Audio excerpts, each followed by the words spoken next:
Hi, my name is Vanessa Marsh. I'm a visual artist based in Oakland, California. I spent my childhood in Seattle, Washington, surrounded by the mountains of the North Cascades and the Olympic Range.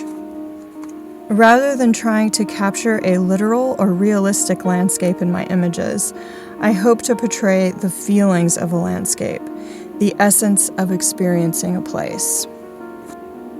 I grew up in the Pacific Northwest, where the mountains and volcanoes of the North Cascade and Olympic Ranges were omnipresent, as were the related fears of earthquakes and eruptions. Having these geologic features, so much a part of my daily experience, gave me a heightened sensitivity to the ever-changing nature of landscape.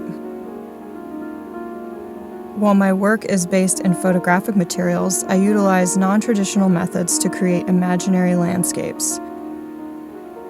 Each unique lumen print is made by selectively exposing silver gelatin paper to sunlight and then processing the paper and photochemicals to affix the images. The subject matter of the images also involves sunlight and light. So in this way, the sunlight acts as a medium and also acts as the subject matter of the images.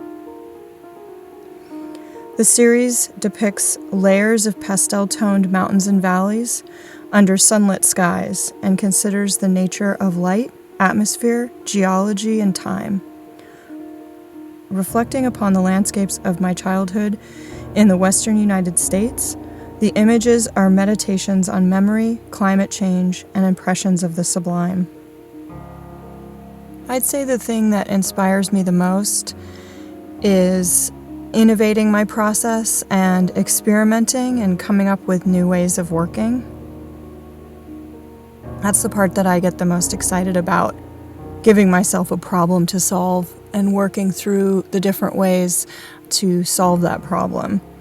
And so I have started to get a better instinct after a few years of working with this medium as to what different types of sunlight, how it affects the paper. So indirect sunlight in the morning will be different than indirect sunlight in the afternoon, for example. And so I start to understand the way the sunlight will affect the paper.